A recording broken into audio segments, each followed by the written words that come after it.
말과 삶과 자유 황순원. 내 고향은 평남에 있다. 고향이란 가고 싶으면 갈 수 있는 곳이기보다 가고 싶어도 갈 수 없을 때 그게 진짜 고향답다고 나는 남쪽에 고향을 둔 사람들이 자기 고향 얘기를 널어놓을라 치면 내 심중을 이렇게 틀어놓곤 했었다. 그러던 게 언제부터인가 변해졌다. 아마 나이 50을 넘기면서부터 그리 된 게 아닌가 싶다. 역시 고향이랑 가고 싶으면 갈 수 있는 곳이어야 한다고. 듣기 싫은 소리, 유리와 유리가 서로 긁히는 소리, 듣기 좋은 소리, 간 말을 배우기 시작한 어린애의 엄마 엄마 하는 소리. 6.25를 전후해서다. 내 입에서 냄새가 났다. 충치에 씌웠던 관들이 하도 오래되어 달아 벗겨져 거기서 나는 냄새였다. 치과에 가야 한다면서도 그 돈으로는 술을 사 마셨다. 그러면서 내 인내로 해서 남에게 조그만치라도 불쾌감을 주지 않기 위해 말할 때는 손으로 입을 가리곤 했다. 아무리 손 아래 사람한테도 그랬다. 이게 바로 서비스 정신이라는 거다. 그런데 어떤 사람은 엉뚱하게 이를 내 버릇의 하나인 양 곡해해서 성격의 일면으로 해석까지 붙였다. 제멋대로 내버려두는 수밖에. 어차피 인간이란 오해 속에서 살게 마련인걸. 정림사지 5층 석탑 앞에 서니 최초로 끌어들인 남의 나라 병마의 어지러운 소리가 사면에서 들려왔다. 무용이 인간이 육체로 나타내 보이는 가장 순수한 아름다움이라면 고개는 인간이 육체로 나타내 보이는 가장 순수한 슬픔이다. 고개사가 이런 생각을 하는 일은 없을까? 내 공중고개를 보고 당신네들은 박수를 보내지만 실은 내가 실수해 공중에서 떨어지는 장면을 보고 싶어 하는 건 아니냐고. 소녀 시절에 몹시 부끄럼을 타고 결혼하고 나서도 수줍음이 많던 신부가 애를 낳고는 누구 앞에서건 별 신경 쓰지 않고 갓난이에게 젖을 물리기 위해 유방을 드러내는 걸 보았다. 모성애란 이렇듯 강하다는 생각과 함께 성스럽게까지 느껴졌다. 성전 안에서 매매하는 모든 자를 내쫓고 돈 바꾸는 자들의 상과 비둘기 파는 자들의 의자를 둘러엎으며 네 집은 기도하는 집인데 강도의 굴혈을 만드느냐고 심히 꾸짖은 강한 성이요 방패와 병기가 되던 예수가 소경을 눈뜨게 하고 기머거리를 듣게 하고 벙어리를 말하게 하고 안전뱅이를 일어서게 하고 귀신 들린 자에게서 귀신을 쫓아내고 그 밖에 온갖 병을 다 고치고 죽은 사람을 살리는 등 수많은 기적을 행한 능력의 예수가 십자가를 지고 골고다로 향해 가면서 너무 힘이 붙여 종래 감당해 내지를 못하고 다른 사람에게 대신 지게 한 연약한 인간의 모습을 보이고 십자가 위에서 나의 하나님 나의 하나님 어찌하여 나를 버리셨나이까 하고 크게 외친 연약한 인간의 본성을 드러냄으로써 오히려 참다운 예수다워지는 이적을 우리는 본다. 문학의 실효성을 놓고 사르트르는 아프리카에 굶주려 있는 어린이 하나도 문학은 구할 수 없다고 했다. 그러나 뒤에 사르트르는 이를 수정해 말하기를 문학의 실효성만 따질 것이 아니라 문학의 아름다움을 인정해야 한다고 했다.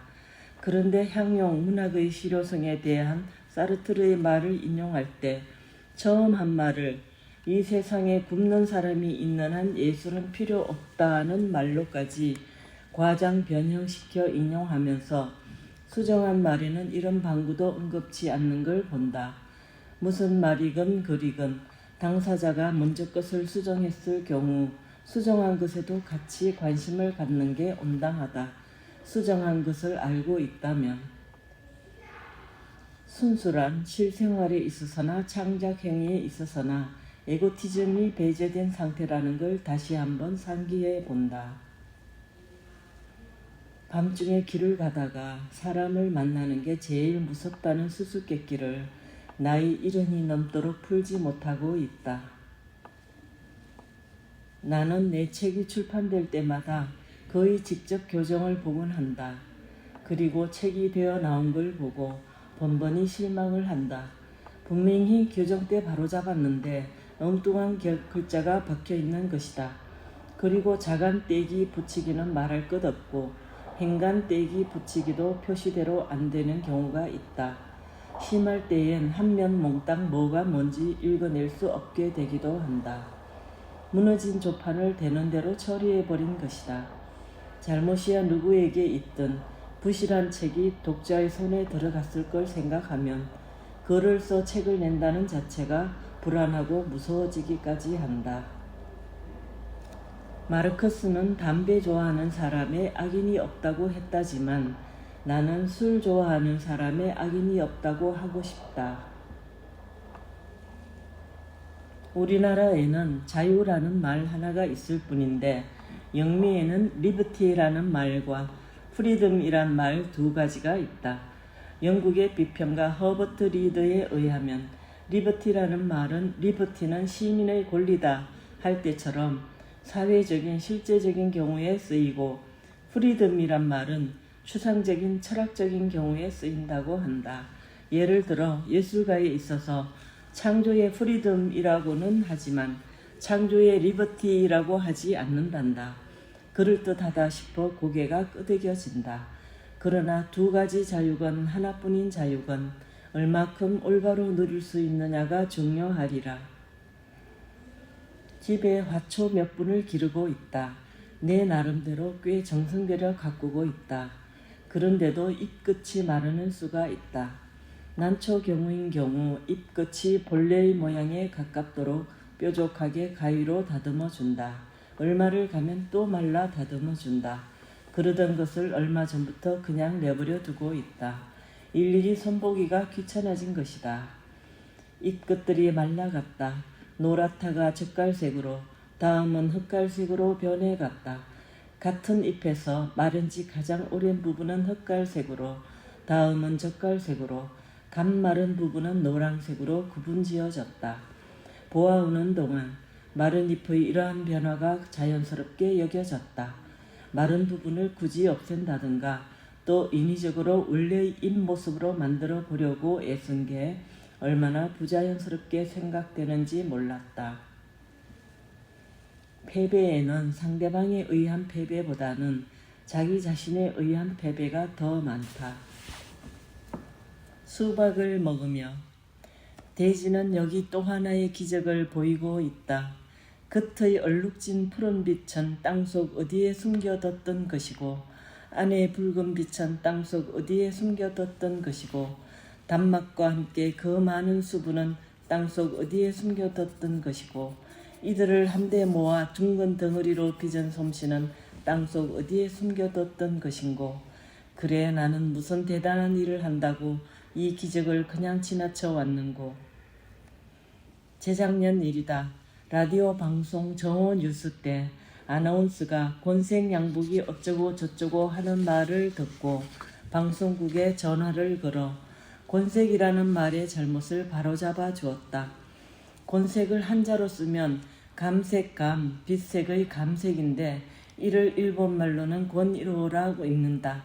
그러니까 우리가 권색이라 하는 것은 일본말의 권과 우리말의 색을 합쳐 쓰는 셈이 된다. 앞으로는 권색이라 하지 말고 감색이라 해야 할 것이라고 했다.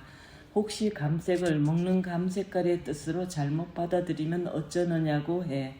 먹는 감의 색깔은 감빛으로 통한다고 했다. 그런데 문학작품에 요즘도 감색이 권색으로 씌어지는 걸 들어본다. 여러 해 전에 국회의원에 당선된 사람이 라디오 인터뷰에서 경우라고 할 말을 장합이라고 하는 걸 듣고 아연실색한 일이 있다.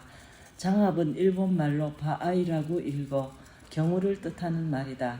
그 선량은 그래도 바아이라고 하지 않고 장합이라고 했으니 자신은 우리말을 사용했다고 생각하고 있었을 것이다. 이런 사람일수록 어쩌면 남보다 앞서 민족이니 조국이니 하는 말을 내세우지 않을까 싶었다.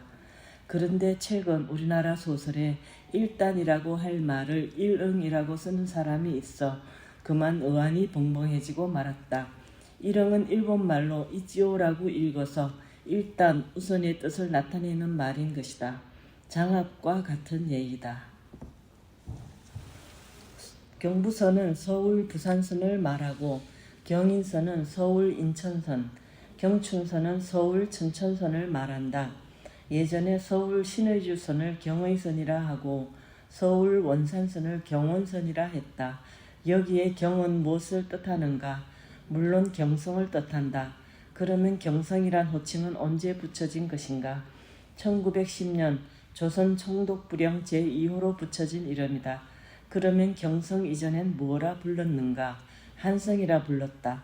결국 8.15 후 우리나라 수도의 이름을 서울로 고쳤지만 내면적으로는 그냥 조선 총독부령 제2호로 붙여진 경성으로 40년 동안 지속되어 온 셈이다.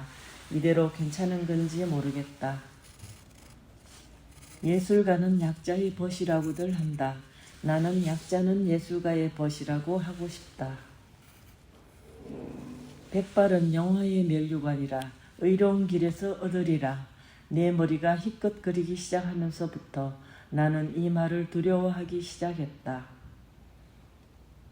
외국의 한 잡지를 보니까 19세 이하를 소년, 20세에서 44세까지를 청년, 45세에서 74세까지를 장년으로 하고 그 이상을 노년이라고 부르면 어떠냐고 말한 사람이 있다.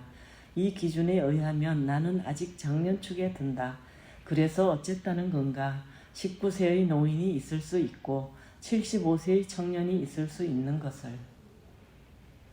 내 어려서이다. 동네 애 하나가 자기네가 기르던 새가 새장을 빠져나갔다 되돌아왔다고 좋아라 뜨드러댔다. 그때 나는 그 새를 기특하다고 생각했는지 바보라고 생각했는지는 지금 분명치 않으나 어린 마음에도 뭔가 측은한 느낌을 받았던 기억만은 아직 그냥 남아있다. 나는 넘치는 감정에 뒷받침 없이는 작품을 써본 적이 없다. 그런데 사람들은 나더러 장인의식이 강하다고 한다. 받아들일 말인지 아닌지. 외국의 어떤 교수가 연령 제한을 설정해서 60세가 넘으면 마리화나를 해검하고 70세가 지나면 아편을 허가하라고 제안하고 있다. 이것은 죽음 혹은 인생의 종말에 대한 하나의 철학적인 의미를 내포한 제안이라고 그 사람은 말하고 있다. 술을 좋아하는 나로서는 그런 마약에는 관심이 없고 그래서 나는 70세가 지난 사람에게만 파는 쓸쓸한 품질의 술을 양조해 줄 수 없느냐는 제안이나 했으면 싶다.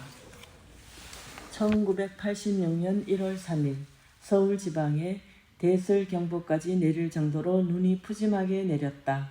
그 눈이 4일에는 영하 13도, 5일에는 영하 18도여서 그대로 얼어붙어 그냥 강산처럼 쌓여 있었다.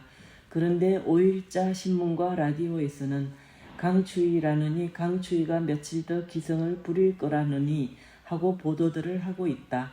말하자면 강추위의 강을 한자의 강으로 알고 있는 모양인데 강추위는 그런 뜻으로 쓰일 말이 아니다. 강추위란 눈은 오지 않고 추위만 밀어닥쳤을 때 쓰는 말인 것이다. 예를 들면 강더위, 비는 오지 않고 볕만 쬐는 심한 더위, 강주정, 술에 취하지 않고 하는 주정, 강바람, 비는 내리지 않고 몹시 부는 바람, 강호령, 아무 까닭 없이 꾸짖는 호령 따위처럼. 다시 한번 말하지만 눈은 오지 않고 추위만 밀어닥쳤을 때는 강추위라 하고 눈이 온 뒤에 추위가 밀려왔을 때는 매운 추위라고 하든지 정 한자를 넣고 싶으면 맹자를 넣어 맹추위라 해야 할 것이다. 독자가 작품에서 그 작가를 알아내려는 것은 당연하다. 그러나 웬만한 작가라면 한두 작품에서 자기의 전모를 드러내 보이지는 않을 것이다. 1972년 3월 11일 스페인의 팔마 대 마요르카 법정에서 22세의 우편 집배원에게 38만 4,912년의 징역을 구형한 일이 있었다. 그것은 42,768통의 편지를 배달하지 않은 죄목에 대해서인데 편지 한 통에 9년씩의 형이 가산됐던 것이다. 이것이 지금까지의 구형으로서는 최고 기록, 구형의 형기가 지나치다는 느낌이 없지 않으나 인간 생활에서 아주 중요한 부분을 차지하는 서신 문제를 그만큼 무겁게 다룬 법 정신에는 이해가 간다. 판결로서 최장 기록은 1981년 12월 4일 미국 엘베마주의 법정에서 언도된 1만 년이다. 의붓 어머니를 포함한 3번의 살인을 저지른 사내에게 내려진 언도였다. 사형보다 나을까? 글쎄, 어쨌든 1만 년이나 언도됐으니 감형 때는 그때대로 몇천 년씩 해야 어울릴 것이다. 인간의 위기는 휴머니즘으로 해소되지 않는다. 휴머니즘 자체 속에서 어쩔 수 없이 인간의 위기가 싹트기 때문에 인간은 모든 것을 휴머니즘으로 해결하려 드는 어리석은 오만심을 버려야 한다. 사람이란 못하는 짓이 없는가 보다. 먹을 것만 해도 별의 별 재료를 다 쏘고 있지만 최근 외국 잡지에서 모기 눈알 수프에 관한 이야기를 보고 웃음이 터지는 걸 어쩌지 못했다. 그처럼 많은 모기 눈알을 어떻게 구할 수 있는가? 먼저 박쥐 배설물을 모은다. 그 속에는 박쥐의 먹이가 된 모기의 많은 눈알이 들어있다. 그것을 아주 눈이 잔 조리에 담아 물에 씻고 헹구고 글러서 모기 눈알만 남긴 다음 말렸다가 수프에 사용한단다. 이는 얼핏 믿기 어렵지만 인도 캘커타에서의 일이고 중국에서는 좀 깨끗하게 식용개구리의 위주머니에서 조금씩 모기 눈알을 모은다는 것이다. 이 모기 눈알 수프의 맛은 모기의 종류에 따라 그저 그렇기도 하고 대단한 진미기도 하단다. 그래 박쥐의 배설물에서 그리고 좀 깨끗하다는 식용개구리의 똥집에서 나온 걸로 만든 수프를 가지고 맛을 가려내야 하는 이른바 미식가들의 구미에 어찌 웃음이 나오지 않을 수 있겠는가. 나는 지금껏 일기를 쏘지 않았고 앞으로도 쓰지 않을 것이다. 문학하는 사람의 일기는 언제고 공개되리라는 걸 염두에 두고 있기 때문에 자연 일기 속에 분식이 끼어들 소지가 있다. 그럴 바에는 숫째 쓰지 않는 것만 못하다고 생각한 것이다. 미워할 것을 미워할 줄 아는 사람이 사랑할 것을 진정 사랑할 줄 안다. 나는 이것이 내 마지막 작품이다 하는 심정으로 작품을 써야 한다는 걸 그대로 지켜왔는가. 약에 붙어 다니는 효능과 같은 것이 예술에도 있었으면 이때 어둠 속에서 까마귀 울음 같은 웃음소리 일다. 내가 왜 그토록 술을 마시는지 아나? 자네한테만 몰래 알려줄 테니 귀를 좀 가까이 가져오게. 그냥은 이 세상이 무서워 견딜 수가 없었어야. 철들면서부터 나는 사람들 앞에 나서기가 두려워. 항상 뒷전에 쳐져서 살아왔지. 지질이도 마음이 약한 거야. 들이나 산에서 풀 한 대 꽃 한 송이 선뜻 꺾지를 못하지. 이래서는 안 되겠다고 애써 마음을 다져 먹어보지만 아무 소용없었어. 그게 늙으면서 더해. 사람들 모이는 자리에는 아예 겁이나 나가지부터 못해. 이런 나를 그래도 부축해주는 게 술이야. 두려움 속에서 나를 나로 남게끔 해주는 게 술이란 말이야. 그래서 술을 마셔왔는데 그러다가 그만 술이 좋아져 버렸어. 알겠나? 아니 자넨 내 말을 한갓 늙은 술꾼의 음살점으로 여기는 것 같군. 그래. 할 수 없지. 이제는 자네마저 무서워졌네. 다시는 만나지 않을 거야. 중고등학교에서 9년, 대학에서 30년 동안 교단에 서면서도 아직 맨 처음 교단에 서는 것처럼 부끄럽고 서먹서먹한 게 평생 나는 선생 될 자격이 없구나 하는 느낌이 들곤 한다. 그러면서도 그냥 교단에 서는 것은 이 부끄럼을 부끄럼으로 극복해 보려는 심정의 한숨은 노력 때문이 아닌가 싶다. 나는 항상 허무도피에 급급하고 있다. 작품은 작가의 유서라는 말이 있다. 작가는 불행하다. 어쨌다고 유서를 그처럼 자꾸 고쳐 써야 한단 말인가. 인간이란 정말 모순덩어리다. 앞으로 살 수 있는 많은 세월을 남겨놓고 도리어 겁없이 죽음에로 뛰어드는가 하면 살 만큼 오랜 세월 다 살고 나서 오히려 죽음에 대해 겁이 많아지는 것 따위. 인간은 모두 같다. 이 말은 이를 말하는 사람에 따라 그 뜻이 달라질 수 있다. 우리나라 사람만큼 생전에 아무리 잘못을 저질렀어도 죽으면 덮어놓고 다 용서해주는 국민도 없을 것이다. 그것은 결코 관용의 정신이 아니고 선악의 균형을 깨는 아주 저질스러운 센티멘털리즘이다. 오늘의 소설은 리얼리즘이어야 한다고 한다. 그렇더라도 로맨티시즘을 옳게 그치지 않은 작가의 리얼리즘 작품을 나는 신용하지 않는다. 그림에서 대생을 옳게 그치지 않은 화가의 비구상을 신용하지 않듯이. 소설에서 우리가 감동하게 되는 것은 그 작품 속에 깔려있는 시와 마주치기 때문이다. 과학으로 증명할 수 없는 것에 더 소중한 것이 있다는 걸 우리는 항용 잊어버리고 살기 일수다. 영혼 같은 것. 작가는 독자에 대해 무관심할 수는 없다. 그러나 추상적인 독자를 상대해야지. 그렇지 않고 구체적인 독자를 의식하기 시작하면 작가는 한갓 그들의 대서인에 지나지 않게 되기 쉽다. 작가는 자기 농사 땅을 갖고 있어 작품을 심고 가꾸어 거둬들인다. 농민의 농사처럼 풍작이 있고 흉작이 있고 평작이 있다. 농민의 경우 수확이 좋고 나쁜 것은 주로 외적인 기후에 의해 좌우되지만 작가의 경우는 순전히 자기 자신에 달려 있다. 작가로서 나는 과연 그때그때 내가 도달한 경지를 미련 없이 깨는 데서부터 작업을 시작하고 있는가? 우리가 산다는 것은 끊임없는 선택의 연속이라고 할 수 있다. 하잘것없는 것에서 가장 중요한 것에 이르기까지 우리는 아침에 눈을 뜨자부터 밤에 잠들 때까지 부단히 선택을 하면서 살아가고 있는 것이다. 그리고 이 선택에 따라 사람의 본바탕이 이루어지는 것이다.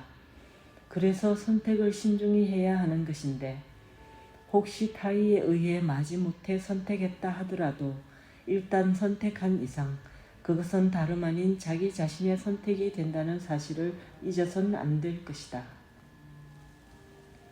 예술에 있어서의 인스피레이션이란 사과나무 밑에 입을 벌리고 누워 사과알이 떨어지기를 기다려서 얻어지는 것 같은 우연의 소산이 결코 아니고 손수 사과나무를 심고 힘들여 가꾸어 맺은 열매를 따는 것 같은 아주 필연의 소산인 것이다. 예술작품은 이를 감상하는 사람에 의해 도덕적인 것이 되기도 하고 부도덕적인 것이 되기도 한다. 더하기 곱하기 더하기는 더하기, 옳은 것을 옳다고 하는 것은 옳다. 빼기 곱하기 빼기는 더하기, 그런 것을 그러다고 하는 것도 옳다. 더하기 곱하기 빼기는 빼기, 옳은 것을 그러다고 하는 것은 옳지 않다. 빼기 곱하기 더하기는 빼기, 그런 것을 옳다고 하는 것도 옳지 않다. 새삼스레 이 정식들이 머리에 떠올라 여기 적는다. 조개의 몸 안에 모래알, 기생충, 다른 동물의 알 따위가 붙어 조개가 앓음으로써 진주는 생긴다. 작가의 가슴 속에 고뇌, 분노, 절망 같은 것이 엉겨붙어 작가가 심히 앓음으로써 작품은 태어난다. 롯이 소알에 거하기를 두려워하여 두 딸과 함께 소알에서 나와 산에 올라 거하되 그 두 딸과 함께 굴에 거하였더니 큰딸이 작은딸에게 이르되 우리 아버지는 늙으셨고 이 땅에는 세상의 도리를 쫓아 우리의 배필될 사람이 없으니 우리가 우리 아버지에게 술을 마시우고 동침하여 우리 아버지로 말미암아 임종을 전하자 하고 그 밤에 그들이 아비에게 술을 마시우고 큰딸이 들어가서 그 아비와 동침하니라. 그러나 그 아비는 그 딸의 눕고 일어나는 것을 깨닫지 못하였더라.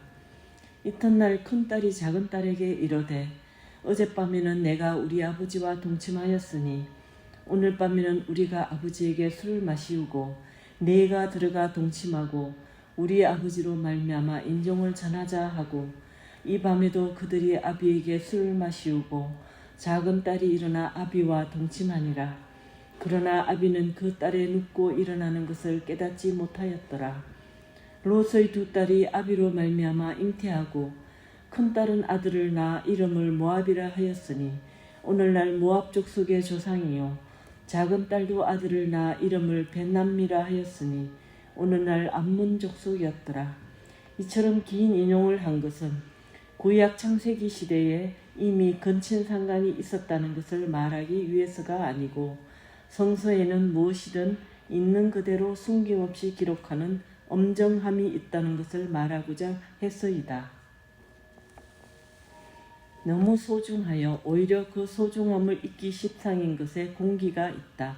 나는 거기에 하나 끼워 넣고 싶은 게 있다. 사랑.